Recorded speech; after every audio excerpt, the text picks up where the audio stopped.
It's Kiss and Tell magazine time, and I'm here with the guest, Dr. Laurie Mintz. I hope I said that right. And she is the author of Becoming Cliterate.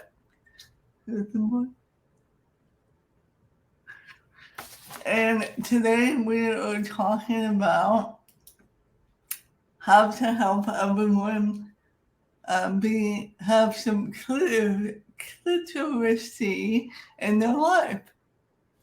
Welcome, Dr. Laurie. Thank you for having me. Thank you for being here. So tell the audience about how the book came about for you. Sure. So I teach the psychology of human sexuality at the University of Florida to hundreds of students a year.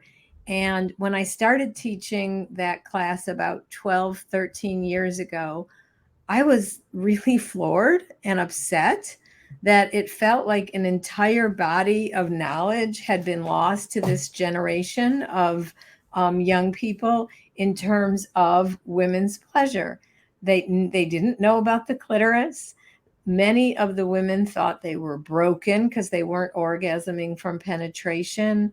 The orgasm gap, the difference between orgasms women and men were having, became painful stories, not just statistics. Men were feeling like they were doing something wrong. So I started teaching in my class to closing the orgasm gap, to women's pleasure, to decreasing men's performance anxiety. And I would get such beautiful notes. Thanks to your class, I'm orgasmic. Thanks to your class, I don't feel broken. Thanks to your class, my girlfriend's orgasmic.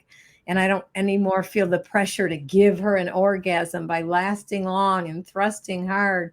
And it felt so powerful that I thought, I can't keep this in my classroom in one university. I'm going to write a book to expose the orgasm gap, talk about the cultural forces driving it, and give the tools to empower women to orgasm. And also there's a chapter for men that summarizes the whole book, because also wanting to empower them to let go of the pressure, because I don't blame men for the orgasm gap, nor do I blame women. I blame the cultural lies we've all been fed about women's pleasure that are creating problems for everyone. What do you think the biggest lie is, if there is one? The biggest lie is that women should orgasm from penetration alone. And sometimes I'm in shock that in 2017 I had to write the book, that in 2023 I'm still talking about this. Yes, we've made progress, but so many young people and older people are getting their sex ed from porn. And I'm not anti-porn, but I am anti-porn in the absence of sex education, in the absence. And so looking at movies, mainstream movies, porn, erotica, most of them show women having fast and fabulous orgasms through penetration alone.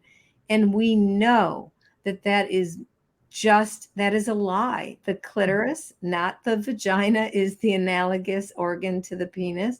And 96% of women say clitoral stimulation alone or coupled with penetration is their most reliable route to orgasm. So I think that is the biggest lie, and it's still being told and perpetuated.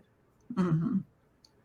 Yeah, I understand your point. I mean, you're right, the movies and love stories and all that seem to make it seem that she can orgasm the moment he penetrates, or she's penetrated by something, and that continues in 2023. What do you think are some ways around that? Well, I think that conversations like this, educating people through magazines, podcasts, social media about women's pleasure is helpful. Books are helpful. And I think that it also takes all of us confronting these lies. I often say, hey, the next time you're sitting around watching a movie with friends and you see that, stop the show and say, hey, everyone, let's talk about this. This is a lie.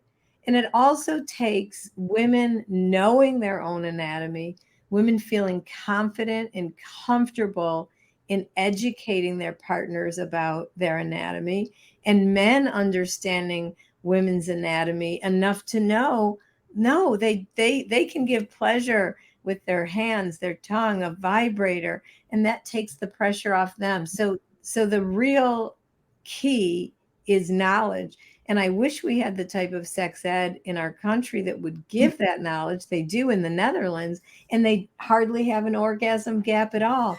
But until we have that type of education, I think it's on us to educate each other and educate our partners and educate ourselves.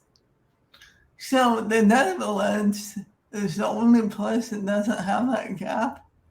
It's the small, they still have it a little bit, but it's Okay. way smaller.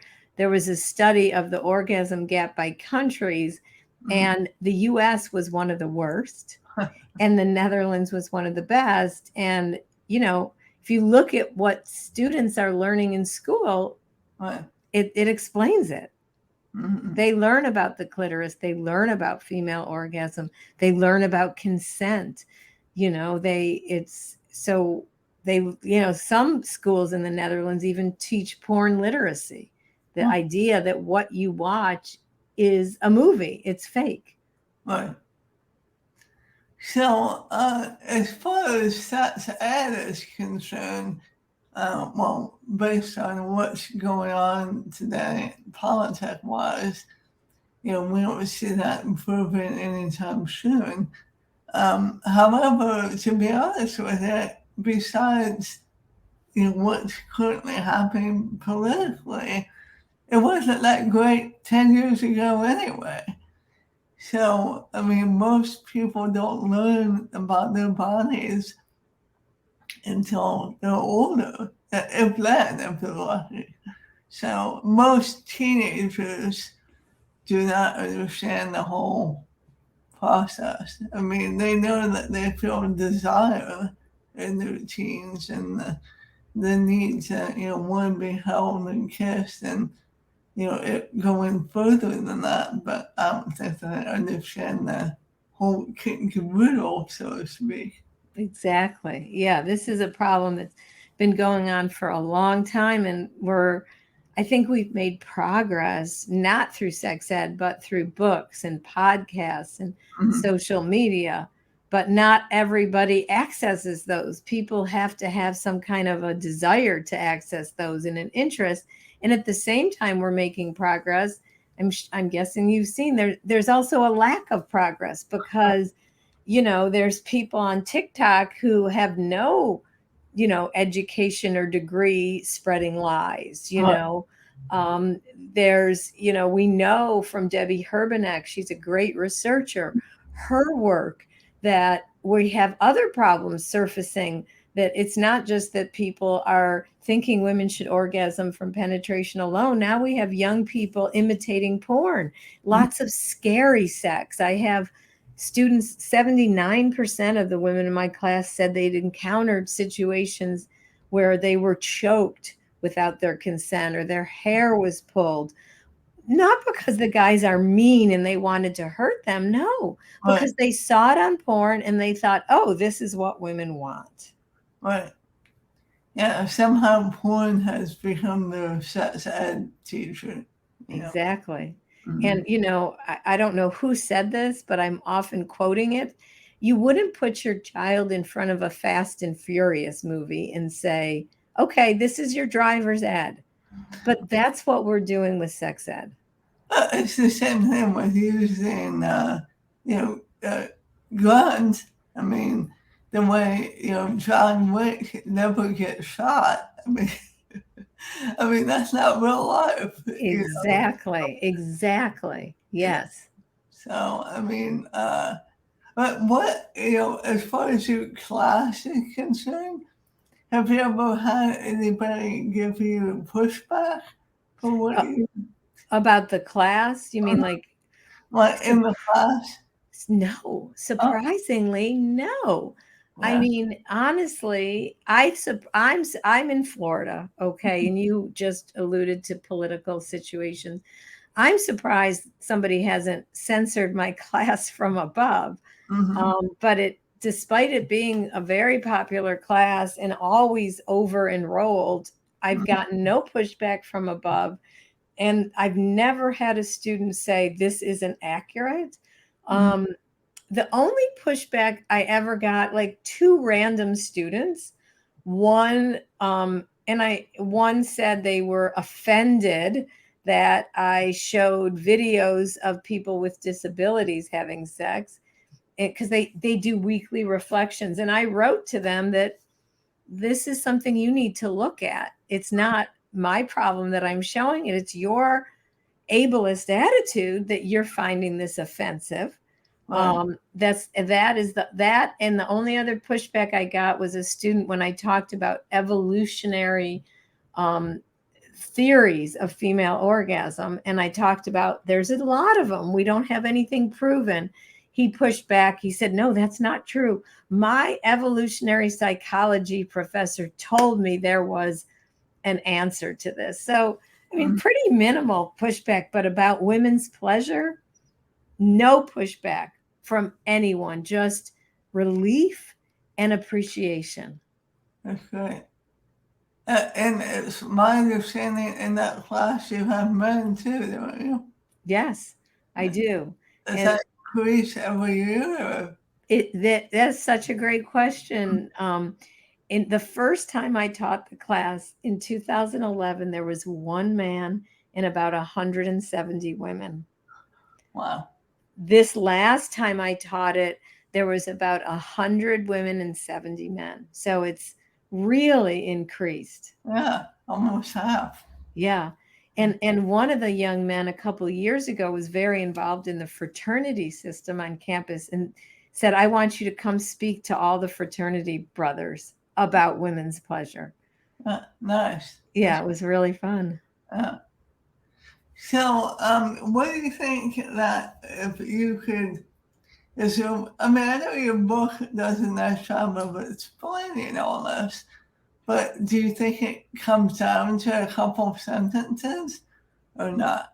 No, I wish it did come down to a couple sentences, right? Then we could solve it. I Right. mean, I think the information comes down to a couple sentences. Mm-hmm. Most women need clitoral stimulation to experience orgasm, Mm-hmm. but the implementation is so much broader than that because so many times women feel like it's pushy to ask for clitoral stimulation. They don't want to bruise their partner's egos. Many men think, oh, I have to be able to do this with my penis. We're not only are we not taught about the clitoris, we're not taught about sexual communication, Right. consent, also mindfulness. Like so many times people are anxious during sex. So Mm-hmm. yes, the knowledge comes down to a couple sentences, but bringing that knowledge into the bedroom is so much more than a couple sentences. Yes. I agree with your point. That, communication's huge in the sense too, because, one thing that I do, I'm a therapist, I'm a licensed therapist as well. And many people always want to know the quick answer, about the relationship, why it's not working. And I tell them that the top three reasons are, money, in-laws, and communication. Mm. That's part of the reason, of course, that's a no to. I don't. That's part of the reason people don't work out as well. Um, However, communication's huge, and that's the other thing. That's separate from that's part of literacy is being able to have that conversation openly without fear of shame. Absolutely. You I know. had a client once come up with the best line after we went over communication skills and sexual communication. And she said, communication, I get it, Laurie. She said, communication is the bedrock to make my bed rock. That's good. Yeah. Yeah. Yeah. I said, can I quote you without your name? And she said, yes, of course. Oh, very good. One of the t-shirts that we're about to have in our shop in KissandTellMagazine.com. Yes, I'm plugging KissandTellMagazine.com. But one of the t-shirts that we're about to launch is Consent is my aphrodisiac. Oh, I love that. Yeah. Yes. Yeah. I love that. That's beautiful. Yeah. Thank you. Yes, that was me. I thought of it. Yay. It's beautiful. I really love that. Thank you. So, do you have any other books that you're working on? Or? I have a book I wrote before becoming Cliterate that called A Tired Woman's Guide to Passionate Sex. And it is, I got to be honest, I hate the cover. I argued against the cover, but they didn't listen to me way back when in 2009. And the book is now out of print. And so they are reissuing it with a beautiful new cover. So I'm really happy. That should be available soon. Although the old cover is still, you can still find it. And that's, that book is for the difficulty orgasming with a partner is as you, I'm sure know, is the number one concern that women 18 to 35 bring to therapists, sex therapists, whereas women 35 and up, the number one concern they bring is diminished libido, diminished desire. And that's what my first book is on. And to be honest, yes, I do have a third book I'm working on, but I'm going to keep it kind of close to the chest for two reasons. One, I'm not sure I'm going to write it. When I write, I go down what I call a rabbit hole and nothing else happens. I don't sleep enough. I don't get enough exercise. I just go down a rabbit hole and I'm really not sure. I'm trying to figure out how I can do it without doing that. And if I can't, I'm not going to do it. So and I really like the idea and I want to keep it, to myself until I make a decision. So, but thank you for asking, but stay tuned for that. And if you have any advice about how to not go down that rabbit hole, let me know. I give it to you, but I do the same thing. So, did I say that right? A Tired Woman's Guide to Passionate Sex? Yes, you did. Thank you. Yes. I think you can find that on Amazon, if I'm not mistaken. Yes, you can find both books on Amazon. Becoming Cliterate you can find in audio, Kindle, and paperback, and Tired Woman's Guide to Passionate Sex you can find in paperback and Kindle. So, before we end the podcast, first, everybody watching, viewing, don't forget to subscribe. Thank you very much. But before we end about cliteracy, what are some steps that you would recommend people taking? Yeah. So, I mean, I think I would look at it both in terms of the culture and the individual woman. And I think in terms of the culture, I think it's everything we talked about, like really spreading the word that women's most reliable route to orgasm is the clitoris. Say the word loud and proud. I'm also advocating for doctors to learn more about this. Believe it or not, a lot don't. There was just a study that came out. They did a study of PubMed publications from like the last 15 years, and there were 200 times more on the penis than the clitoris. So that's the big cultural thing. Say the word loud and proud, educate about it.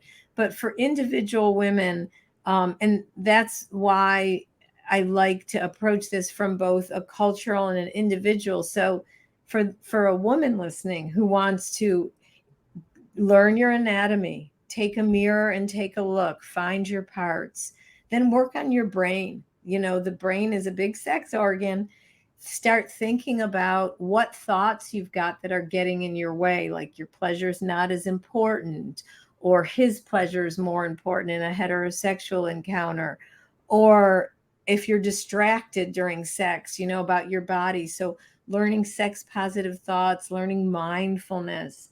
And then the next step is masturbation. We know that going home and masturbating is the most empirically supported technique for women learning to orgasm. So find out what you like.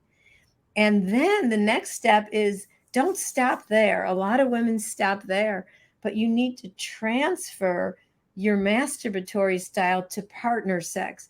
The most underutilized advice is get the same type of stimulation alone as with a partner. So many times women, we know from studies, Cher Height was the first to find this, that less than 2% of women masturbate exclusively with penetration. Yet women assume that should be how they get off in the bedroom. There's a disconnect. So use your communication skills to tell your partner what you like before, during, after sex, and change what we call the script for sex.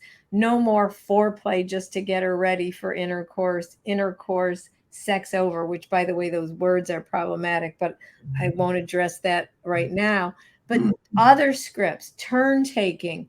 Ian Kerner has this great book, She Comes First. It's an oral sex how-to manual. He advocates oral sex where she orgasms, penetration where he does. But it doesn't have to be that way. It could be vibrator stimulation and intercourse, or it could be taking turns manual, or change the script. So if you do want to have intercourse and orgasm the same time, at the same act, not the same time, use a vibrator on yourself, use your hands. So there's a lot of things that sex therapists recommend that then help an individual woman reach orgasm. So it's cultural and it's individual. Yeah, thank you, Laurie. Definitely. I mean, and as a sex therapist, I agree with everything you said. You don't want to be limited in the bedroom. That when it becomes redundant, then people get bored. Absolutely. So we should go back to what we discussed earlier: communicate. Absolutely. And the other thing about the clitoris is it's there for pleasure. That's the only reason it's in the body for females. Pleasure. Absolutely. That is the only thing it does. Nothing else. Aren't we lucky? We have the only organ in the entire human body designed just for pleasure. Yep. That's all it does. It's awesome. I mean, I'm happy about it. Yes, and everyone should be happy about it. Yeah. Everyone who has one and everyone who has a partner who has one should be happy that this organ exists. Yeah. Because if it wasn't there, it would be a whole different conversation. Absolutely. Absolutely. So, but thank you for being here, being a part of the podcast. And Thank you. Go ahead. Oh, I was just going to say thank you for having me. It's been a great conversation, and I enjoyed getting a chance to chat with you about it all. Yeah, thank you. I appreciate your time, and don't forget to subscribe, everyone. Thank you.